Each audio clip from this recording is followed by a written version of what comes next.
Assalamualaikum warahmatullahi wabarakatuh. Halo adik-adik semuanya. Perkenalkan, nama kakak Intan Wahyuni. Dalam video kali ini, kakak akan membantu dan menemani adik-adik semua untuk belajar terkait materi biologi SMA kelas 11, yakni tentang materi sel. Nah, apakah adik-adik sudah siap belajar? Langsung saja kita mulai ya. Dalam video kali ini, kita akan belajar tentang pengertian sel, teori sel, jenis-jenis sel, struktur sel, dan yang terakhir adalah organel sel. Sebelum kita belajar lebih jauh, kakak memiliki sebuah pertanyaan untuk adik-adik semua. Apakah unit terkecil penyusun dari makhluk hidup? Benar sekali. Jawabannya adalah sel. Pengertian sel itu sendiri, sel merupakan unit terkecil penyusun dari makhluk hidup. Sel pertama kali ditemukan oleh Robert Hooke pada tahun 1665. Berdasar penemuan ini, kemudian memunculkan berbagai teori sel. Teori sel yang pertama, sel merupakan unit struktural makhluk hidup. Yang dimaksud unit struktural di sini, bahwa makhluk hidup tersusun atas sel. Yang kedua, sel merupakan unit fungsional makhluk hidup. Yang dimaksud unit fungsional di sini, bahwa segala fungsi kehidupan terjadi di dalam sel. Yang ketiga, sel merupakan unit pertumbuhan makhluk hidup. Yang dimaksud unit pertumbuhan, bahwa makhluk hidup berasal dari pertumbuhan sel sebelumnya. Yang keempat, sel merupakan kesatuan hereditas makhluk hidup. Yang dimaksud di sini bahwa sel mengandung sifat keturunan atau hereditas yang diwariskan kepada keturunannya. Setelah kita belajar tentang pengertian dan teori sel, kita akan belajar tentang jenis-jenis sel. Berdasarkan strukturnya, sel terbagi menjadi dua, yakni sel prokariotik dan sel eukariotik. Sel prokariotik sendiri merupakan sel yang tidak memiliki membran inti dan tidak memiliki sistem endomembran. Gambar tersebut merupakan contoh dari sel prokariotik yang merupakan struktur dari bakteri E. coli. Sel eukariotik adalah sel yang telah memiliki membran inti dan memiliki organel sel. Sel eukariotik terbagi menjadi sel hewan dan sel tumbuhan. Ini merupakan gambar struktur dari sel tumbuhan, dan ini merupakan gambar struktur dari sel hewan. Supaya adik-adik semuanya lebih paham terkait struktur sel hewan dan sel tumbuhan, adik-adik dapat mencoba di rumah menggambar struktur sel hewan dan struktur sel tumbuhan beserta bagian-bagiannya. Kemudian, coba bandingkan antara keduanya.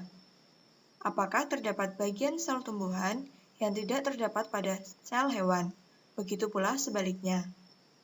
Dari sini, adik-adik akan mengetahui perbedaan antara struktur sel hewan dan struktur sel tumbuhan.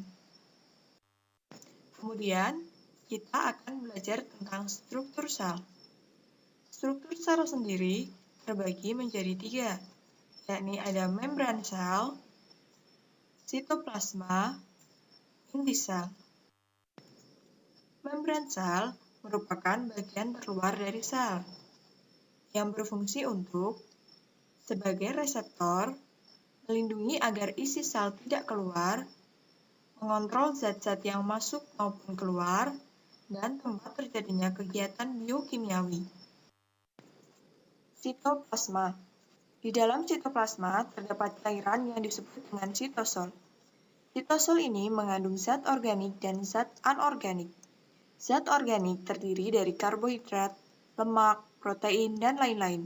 Sedangkan zat anorganik terdiri dari garam mineral, asam, basa, dan lain-lain.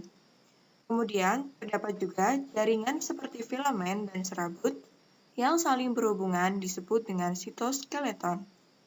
Di dalam sitoplasma juga terdapat organel-organel sel. Inti sel. Berdasarkan strukturnya, inti sel terdiri dari membran inti, cairan inti, kromatin, dan anak inti atau nukleus. Inti sel sendiri berfungsi untuk mengontrol aktivitas sel.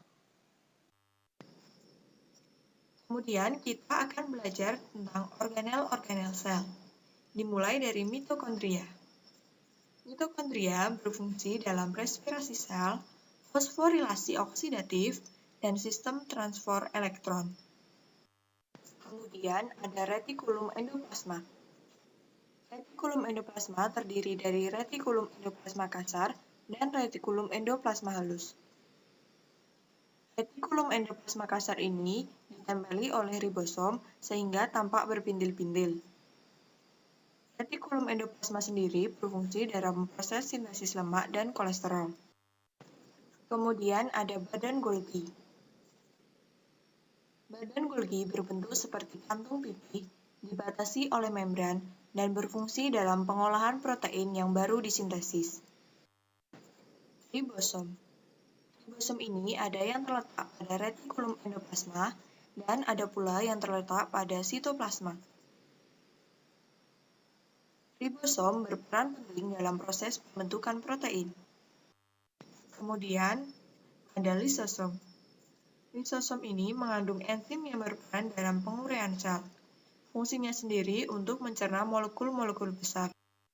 Kemudian ada sentriol. Sentriol berperan dalam proses pembelahan sel, terdiri atas 9 triplet mikrotubulus yang tersusun membentuk cincin. Plastida. Berdasarkan kandungan pigmen zat warna, plastida terbagi menjadi kloroplas, yakni memiliki pigmen fotosintesis berupa klorofil dan karotenoid. Kemudian kromoplas mengandung pigmen selain hijau, dan leukoplas tidak memiliki zat warna. Kemudian ada vakuola. Vakuola ini hanya terdapat pada sel tumbuhan. Berfungsi untuk menyimpan zat makanan dan garam mineral, serta sebagai tempat penimbunan sisa metabolisme.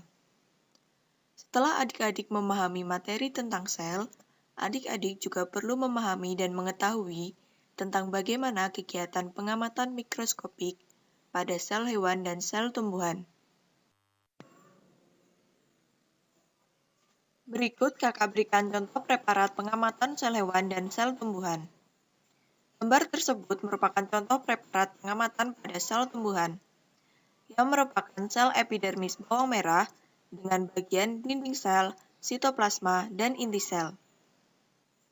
Gambar tersebut merupakan contoh preparat pengamatan pada sel hewan, yang merupakan sel epitel mukosa pipi, dengan bagian inti sel dan sitoplasma.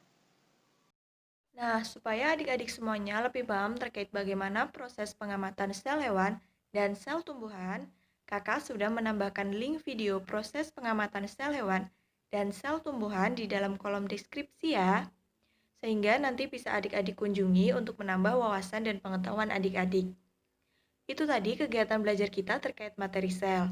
Pesan kakak, tetap semangat belajar, jaga kesehatan, dan tetap di rumah saja. Sampai bertemu di video selanjutnya ya.